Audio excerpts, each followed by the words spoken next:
Hey everybody, in this video we're going to recreate the Chorus 5 tone print from my 2016 video in the current TonePrint app on the Plethora X1 as a chorus pedal tone print. This tone print ranges from very light modulation through to a wobbly Leslie kind of thing. Let's explore that first and then we can step through the tone print settings. Knob A controls the LFO speed from 1 Hz up to 9 Hz. Hertz is cycles per second. I like to use the A knob for speed because it's right next to the LFO indicator. The effect becomes more obvious as the speed increases.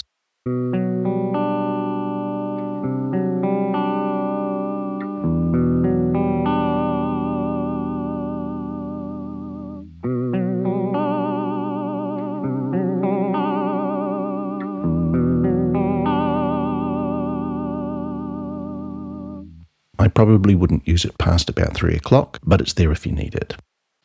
Knob B is a bit more complex. If we start with the knob at 10 o'clock, this is the lightest effect amount that you can dial in.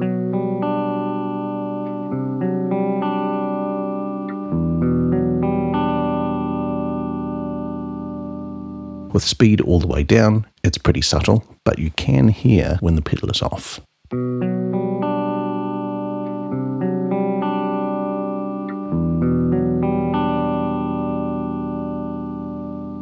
Turning the knob down from there increases the depth of a single voice, like a simple chorus, but it feels lighter, a bit like a vibrato.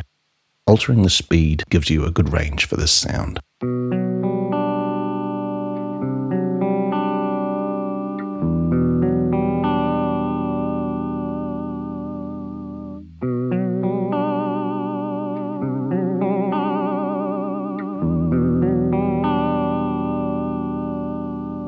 If we turn knob B up from 10 o'clock, we hear 2 voices increasing at different rates, and the delay on the second voice increases as well.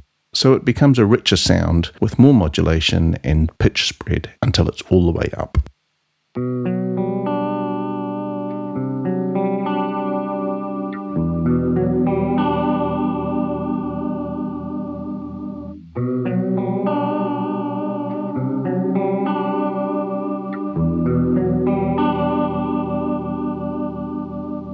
Again, speed has a big effect on the range here.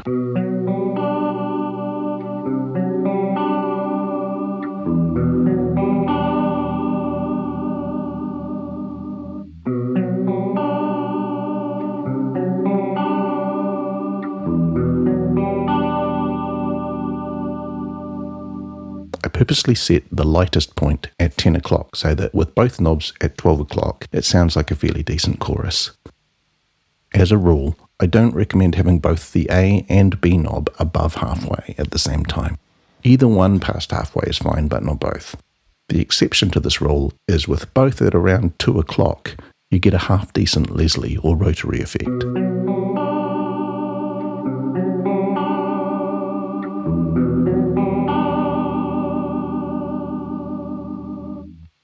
Be warned, both A and B all the way up sounds like absolute garbage.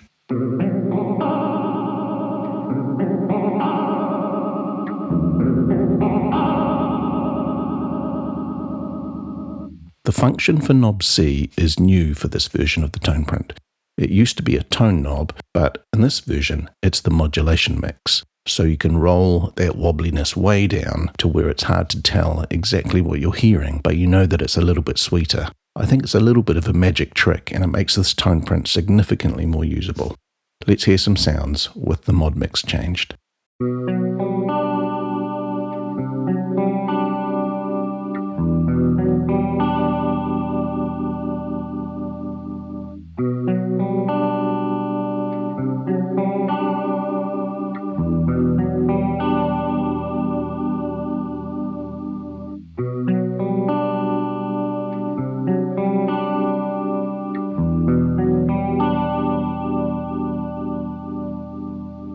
It sounds pretty great with keys too.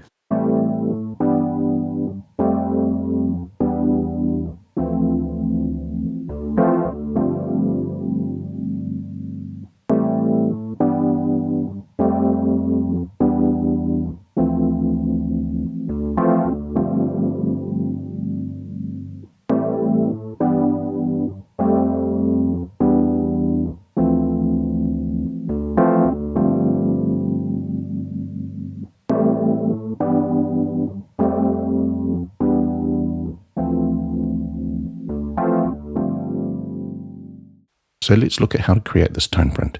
We'll start with a quick comparison of the old app on the left and the current one on the right. It looks quite different, but most of the changes are cosmetic. The router or router section is now the first tab. We have kill dry as an on-off switch, and we also have FX level, which is new. On the old Corona Chorus and flashback pedals, there was a dedicated FX level knob. The plethora doesn't have that, so you can see why it's now a tweakable setting. The second tab is modulation, and most of these settings map directly, but they look a bit more modern. Mod type is now a drop-down. There might be some new options here. I can't really remember the old ones. Depending on what you choose here, some of the settings below will switch on or off. So for mod type tri-chorus, you can see tape flanger and the two mod feedback settings at the end are faded out. If we change to classic chorus, we can only use 6 of these 12 settings. If we change to through zero flanger, the tape flanger and the mod feedback settings are now usable. So there's a bit of range to explore there.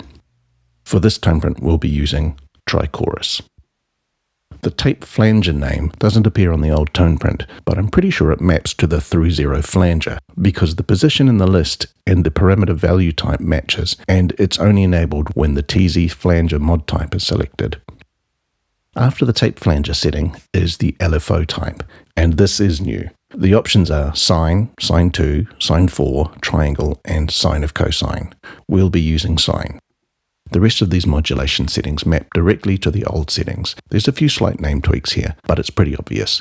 You can see some of these have a little link symbol next to them, indicating that they're used on the mapping tab and can be changed by moving one of the knobs. The knob selection and knob range details are now on the mapping tab. Not much has changed here, and I think it's fairly self-explanatory.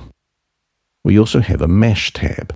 This is similar to the mapping tab in layout and in concept, except that it's about button pressure over knob positioning.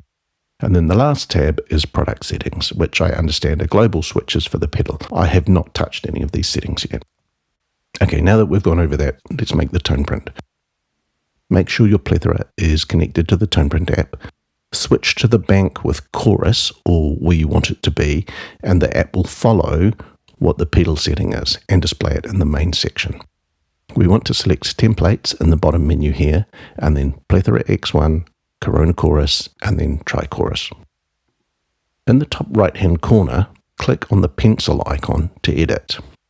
And now we can make all the changes and save it. You'll need to type in a name to save it. Here's some important warnings. If you start making changes and then click over here, then the changes are gone. If you move the bank knob on the plethora X1, then the screen will update and you'll also lose your changes.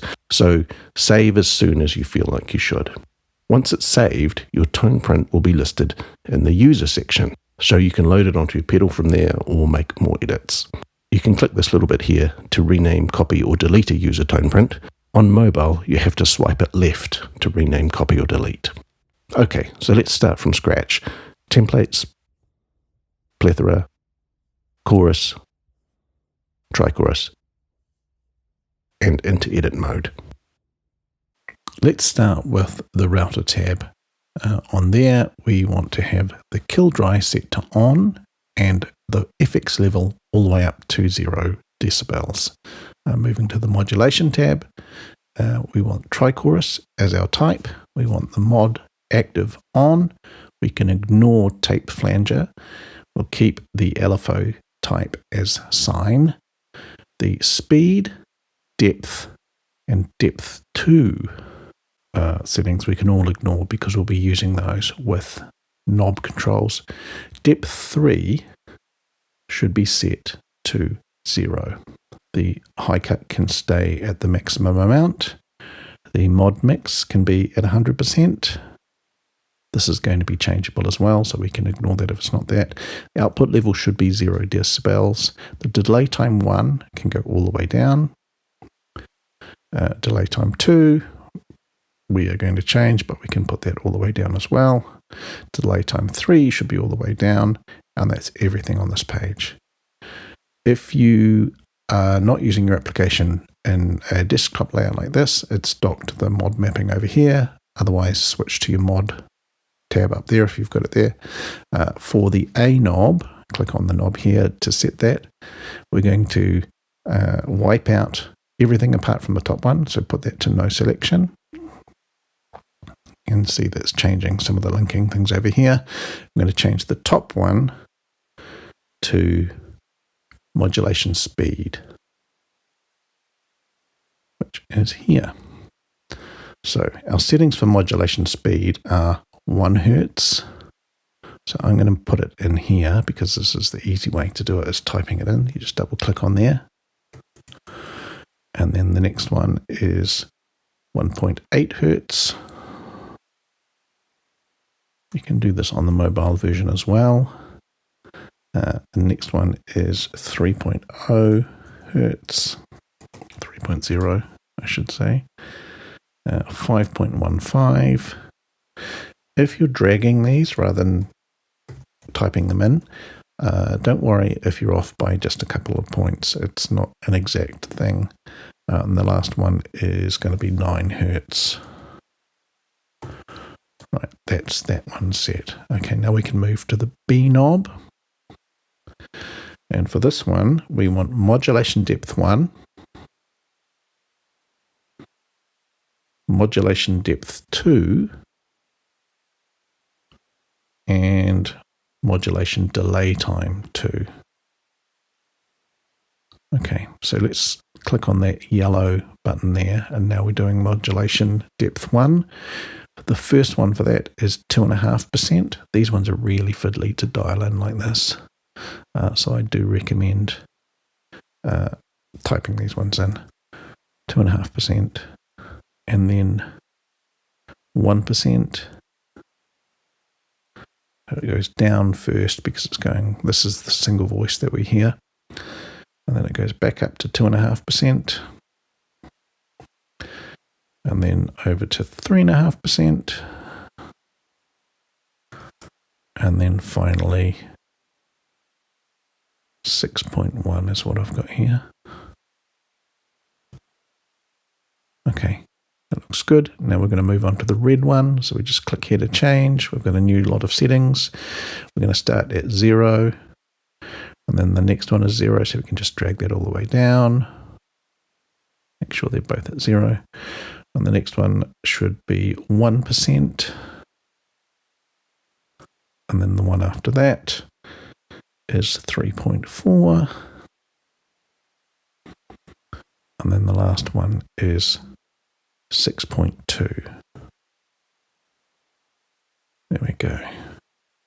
And then we'll click the blue one, which is the third one, the delay time 2.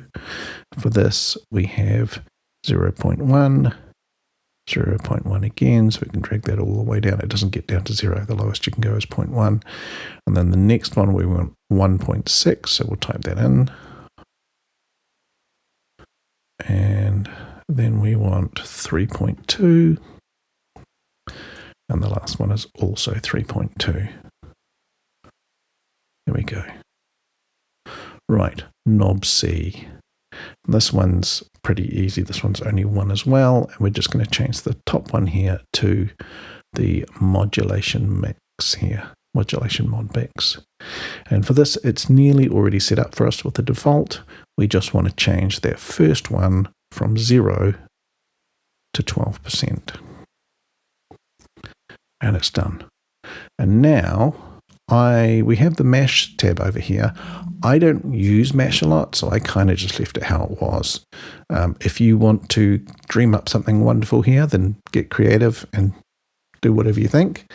I'm going to save my TonePrint now. So we'll call that Chorus 5 2026.